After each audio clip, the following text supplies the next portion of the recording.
since the 2023 coup. Interim President Brice Ngwema among 8 presidential candidates vying for the top post.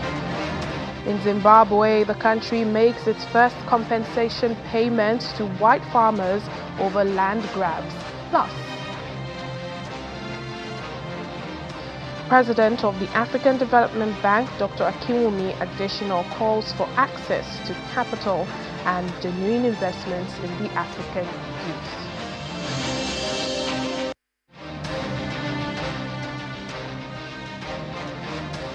Hello and welcome to the program today. I'm Layo Olarinde. We begin in Gabon, where the country is preparing for its first election since a military coup in 2023 that brought an end to more than 5 decades of rule by the Bongo family.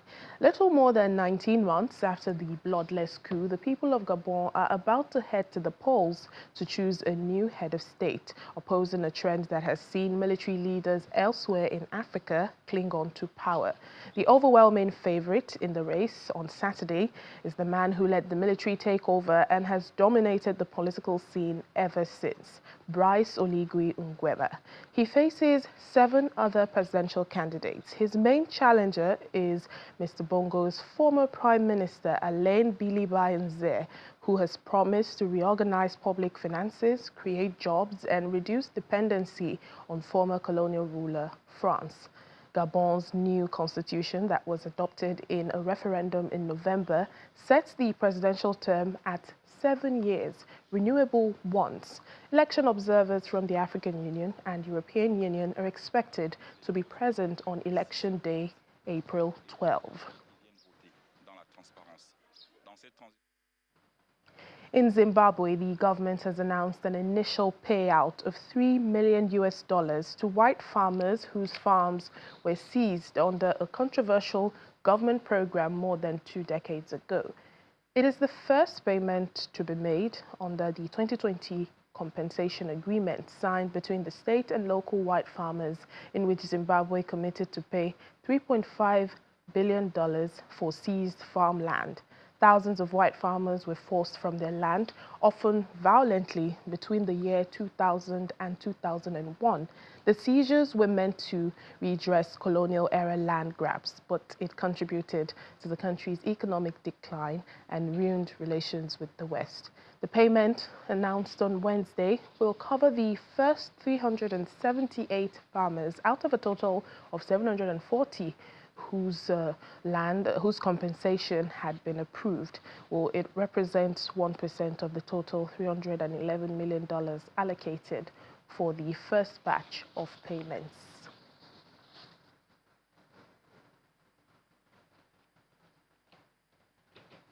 Well, joining us now for more on this is Zimbabwean journalist Nigel Yamutumbu. Hello, Nigel. Thank you for speaking with us on Network Africa. Thanks for having me. I imagine this story is gaining lots of reactions in Zimbabwe. What are you hearing in various quarters? Look, the first payment to white farmers as part of fulfilling the 2020 agreement that was entered between government and the white farmers to compensate them has not really sparked the necessary public engagement within the public sphere in Zimbabwe. And I would attest it to at least 2 reasons. Number one, I think the first payment made by government of 1%, reflective of the first 311 million or so, which is part of the agreement, is a little insignificant to the extent that while it is a landmark development and a start towards fulfilling the obligations and trying to redress the relationship with the African Development Bank, with the Western world, and with the farmers themselves. There hasn't been much traction on the same, given the little that has been put on the table. Secondly, the way and manner in which the Land Compensation Committee had been handling the affairs has been by and large bilateral, and it's not necessarily involved the nation, and as the process has not been as transparent as much as the people of Zimbabwe would have wanted it to have been.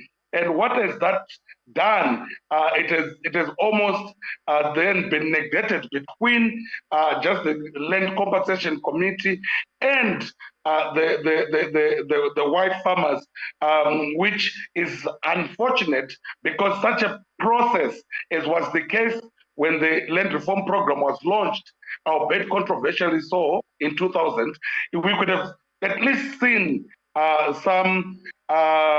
lot more transparent process in how they're arriving at the figures, in how they're settling the improvements, and certainly ensuring that there is some national consensus and dialogue around the same. You know, land grabbing is such a contentious issue in southern Africa. Well, what is now the plan for other farmers that are yet to be compensated? Yes, it's certainly quite a big issue, and I know certainly in South Africa, it's a big national debate that is ongoing, and perhaps them drawing lessons from how the controversial manner in which Zimbabwe carried its land reform had a ripple effect on the economy, had a ripple effect on Zimbabwe's standing on international relations.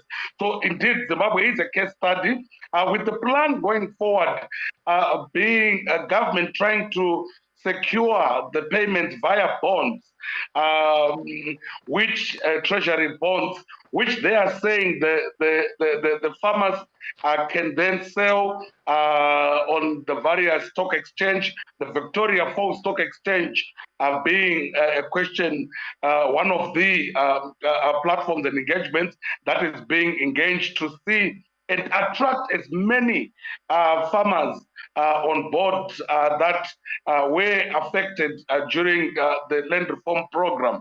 And there is Joachim Chisanu, His Excellency, the former president of Mozambique, has actually also been playing quite an instrumental role in the negotiations.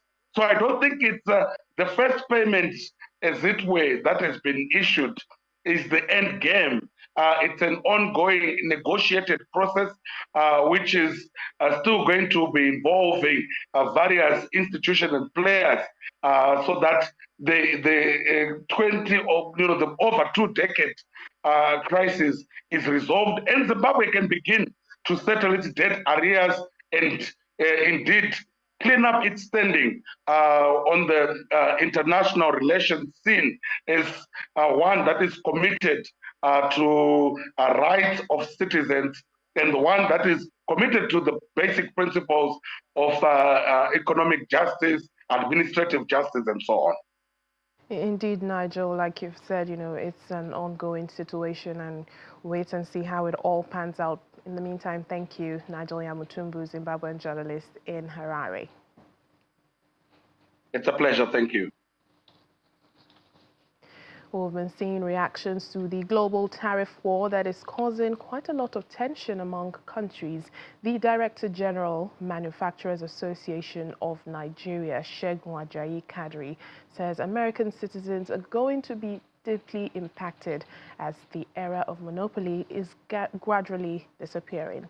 Mr. Ajayi Kadri was a guest on our breakfast program, The Morning Brief. He also notes that Nigeria should not only rely on negotiations with the US, but it is time for the country to take negotiations with China more seriously. What Trump is doing is actually shaking the table and is in line with his strategic objective of making America come first for all things. And tariff all over the world is used to achieve several purposes. I think for his own is to directly grow domestic manufacturing and restrict imports, because for a long time, according to him, people have been taking America for a ride. At the end of the day, when the dust settles, the American taxpayer, the American citizens, are going to be deeply impacted. Local manufacturing does not mean local sufficiency. And there are some companies that cannot survive by just the 250 million population that America has. So I think in terms of how the configurations play out, we also have other countries that are fast developing their service sectors. I mean, even there are some African countries that they are having phenomenal growth in terms of software development, in terms of digital business, and so on and so forth. So the era of monopoly is disappearing. The world is becoming a lot flatter, if I may use the word, and Russia and America are actively promoting their collaborations with other parts of the world. I think this is the time, for instance, for Nigeria to take China more seriously. This is the time for Africa to take China more seriously, France, Russia, and so on, because they are already sulking from the way America has thrown these issues at them, and they are looking for ways of being able to build their own resilience. I believe that our negotiations should not only be with America, we should negotiate very hard. Mr. Ajayi Kadri also believes that Nigeria needs to be more strategic as it relates to the African Growth and Opportunity Act AGOA Treaty and should prepare its own AGOA content ahead of the 2025 summit so as to negotiate for itself. AGOA was a valid agreement with 54 plus 1 countries in Africa. And how an executive order or a pronouncement or a tweet on X would just upturn the thing is a source of worry. And I'm even worried now because Nigeria has to think very well. Government has to engage the private sector and all players. We must go granular in the kind of exchanges we have because the next person to Trump might be worse. And then that means what you are writing does not mean anything. So I think we really need to be very, very strategic in the way we respond to this.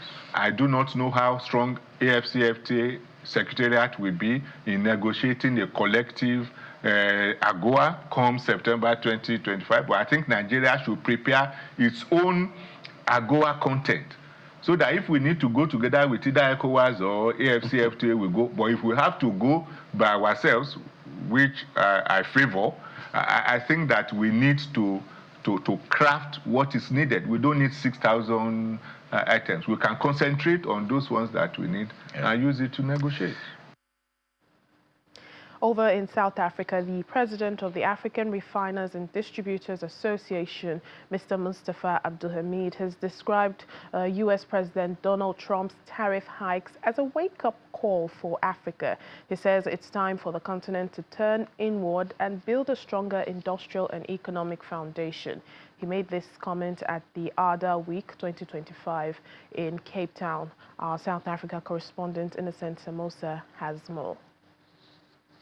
The event brings together key professionals, stakeholders, and experts from across the energy industry to exchange ideas, explore innovations, and strengthen partnerships. Now, with Trump's tariffs continues to rage uncertainty across different sectors in the continent, the president of the African Refiners and Distributors Association, or ARDA, Mustafa Abdul Hamid, says the time has come for the continent to look inward and build a stronger industrial and economic base. So if even an advanced country like America is thinking of protecting its local industry and ramping up local production, it should only teach us a lesson that we should also look inwards and try to either we can reciprocate. South Africa's CEO of Mining Federation also shares the same sentiment, urging African nations to reduce reliance on foreign markets. What Mr. Trump has done for us is a gift, which we were not even aware of. What it has forced us to do, it has forced us to look amongst ourselves, to look internally within the continent. I mean, we've got agreements like the AFTA. We do not need Americans to be consumers of our products when we've got more than 1 billion people in the continent. Lydia Nea from Gabon is calling for increased participation of women in the energy and mining sector, saying inclusivity is key to sustainable growth. I mean, compared to upstream, kind of association, I believe in the downstream association, there are more women and active women. We've seen great participation in the different working group over the weekend, and also in the different panel. Meanwhile, some delegates see technology as a crucial enabler, one that can transform trade and boost competitiveness across the continent. It's very important. Traditionally, it was very difficult to locate where your vessel would be, and you would have to rely on ship captains and those on board the vessel to give you updates. Now with our technology, we're using AIS. These are satellites which are based either on the vessels themselves or in the sky, and we're able to track the vessels and determine where they are, where they're located. So what we're trying to do, we're trying to provide clarity for organizations, companies, traders, ship owners, and as such, and anyone who is in the value chain, to have better transparency on where their product is, where their product is going, and what's at sea, and actually mitigate some risks that there may be by us being able to highlight where the risks are and to help them make better decisions. As ARDA Week 2025 continues here in Cape Town, delegates here are hopeful that collaboration and innovation will drive Africa's energy future forward. From Cape Town, South Africa, Innocent Samosa, Channels Television News. Still to come on the program. Students of the University of Dar es Salaam enjoy an exhibition dedicated to the Soviet contribution in World War II. Please stay with us.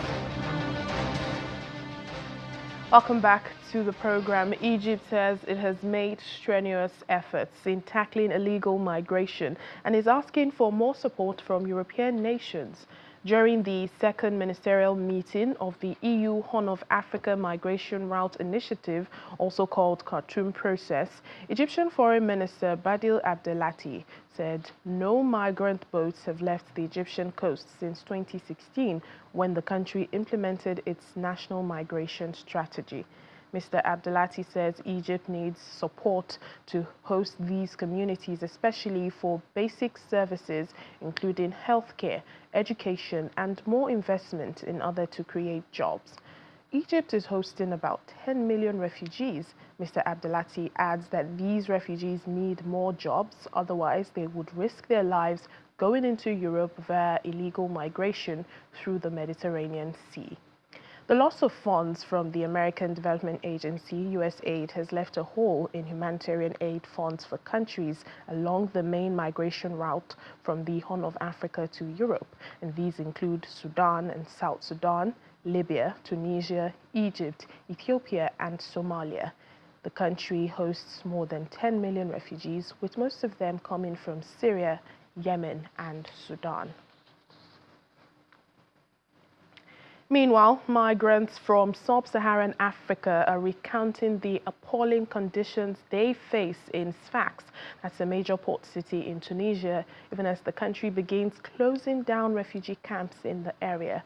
The migrants, unsure of the future, are stranded. They are appealing to the government to assist them in getting jobs. Tunisian authorities have ordered the closure of camps in this region, which are home to thousands of migrants.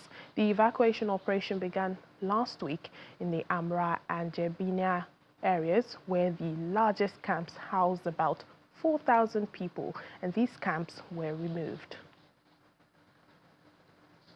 I came to Tunisia to find a job, but no job. And then we are under serious threat. The police are harassing us. We don't know. So we are pleading to the government to assist us for job or to assist us to cross the Mediterranean Sea. Even when you are going to the market, they are harassing you, police are harassing you. We are not sleeping good place, sleeping under plastics, cold, every day sick, So we are pleading to the government to assist us so that we can get a better life in this country or we go to the Europe. So that is my message to the European Union, to the government of this country.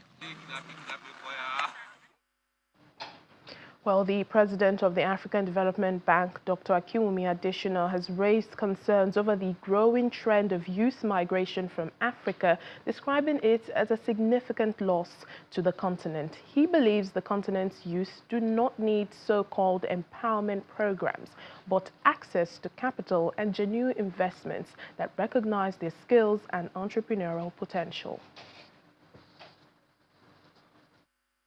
Now, in the case of young people, I go around, it's the Jacques syndrome that you mentioned. It's a big loss for us out of Nigeria and many other countries. And what we've got to do about this will be as follows, and we are doing something about it. First and foremost, is to recognize that young people don't need freebies. We don't need people just saying, oh, well, I just want to give you a youth empowerment program. What does that mean? You know, I go around Africa, people tell me all that, oh, we have a youth empowerment program. So what exactly is it? Youth don't need that kind of empowerment, freebie, little things you are throwing to them. They have skills, they have knowledge, they have entrepreneurship capacity. They want to turn their ideas into great businesses. And so what the young people need, it's not those so-called empowerment programs. They need capital. They need you to put your money at risk on their behalf. Look, I'm a banker. You walk into the bank, you know, and you see young people. A young person, 21 years old, comes into the bank. You ask them in your risk assessment, the only thing you see is risk, risk, risk. And so you go ask them for securities that they need to bring to you. You have a house, you have a land, you have this, you have tax for the last 40 years. I'm only 21 years old, you know. And so the whole of the system is not designed, is what I'm saying, for young people. The commercial banking system, the financial system has failed young people in Africa. We have over 465 million young people. You're getting them between the age of 15 and 35 that you are adding. Where's the financial markets for them? Why is that suddenly a surprise to us that they are leaving? It's because you're not putting anything there for them, you know. And so we must recognize that the young people are our biggest assets. You know, demographic asset has to become an economic asset. And to do that, you have to put capital. That's why, actually. Well, one of the outcomes of Swedish Crown Princess Victoria's visit to Nigeria is the establishment of the first Swedish trade office in Lagos, Nigeria. The office will help improve trade relations between the two countries. Our correspondent, Amarachi Ubani, reports. It's been a busy schedule for the Swedish Crown Princess Victoria's first visit to Nigeria. Days and nights have been packed with official events strengthening Nigeria-Sweden relations. On one of those evenings, she's hosted by the business and diplomatic community in Lagos, led by the Minister of Budget and Economic Planning, Abubakar Bagudu. The evening is focused on celebrating the new Swedish trade office in Nigeria, one that celebrates a free trade between both countries, according to CEO, Business Sweden, Jan Larsson. Free trade is a basis for hope, because naturally, when we decide to get together, exchange ideas, exchange views, and exchange that trust that it takes to make trade, that will also build hope that there is a better future, that there is a future where we do not have tariffs, where we do not bring barriers between people and countries, and where we work together as effectively as we possibly can in order to solve those issues that we have ahead of us: poverty, health issues, and climate change. So I really see opening of a new trade office from Sweden here in Nigeria as a source of hope and as a source of trust and friendship. Because as the Nigerian saying goes, if the left hand washes the right hand washes the left, both hands will be clean.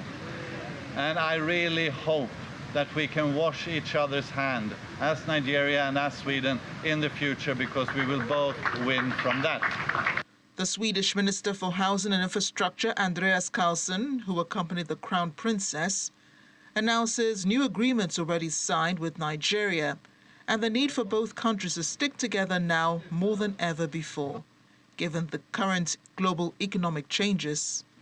It gives me great pleasure and pride to see how new partnerships are being forged between our countries.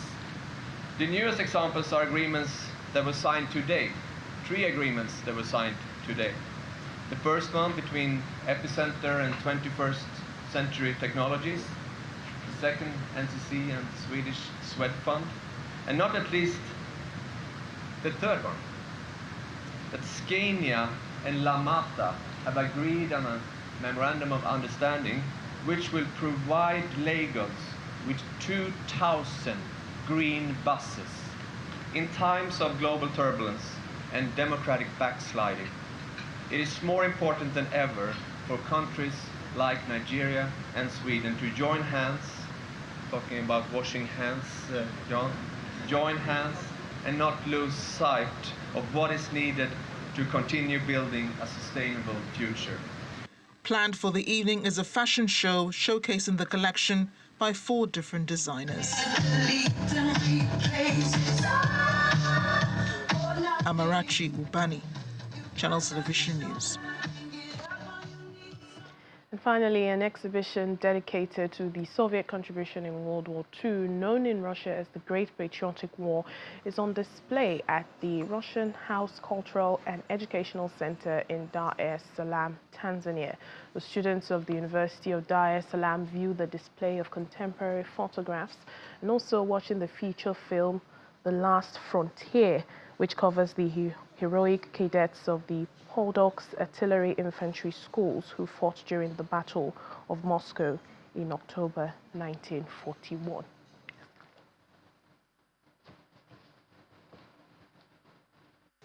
There is not a family in Russia that has not been touched by the Great Patriotic War. We lost 27 million people in that war.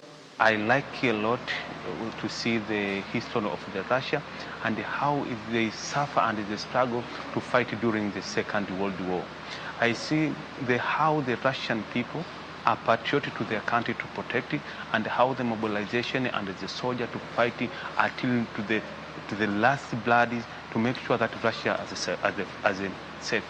I'm so happy and learning a lot, and I try to put it to bring the movement and to tell my fellow friend and student to make sure that to learn more about the hidden history of the Russia and how they struggle to the fight on the Second World War. The movie talks about the youth who sacrificed their lives, sacrificed their everything just to go to the war, to fight for their homeland, to fight for their families, to fight for their kids. It was a sacrifice, and that is the most thing which I liked in this event. That's it on the program for today. Thank you for watching. I'm Layo Olarinde.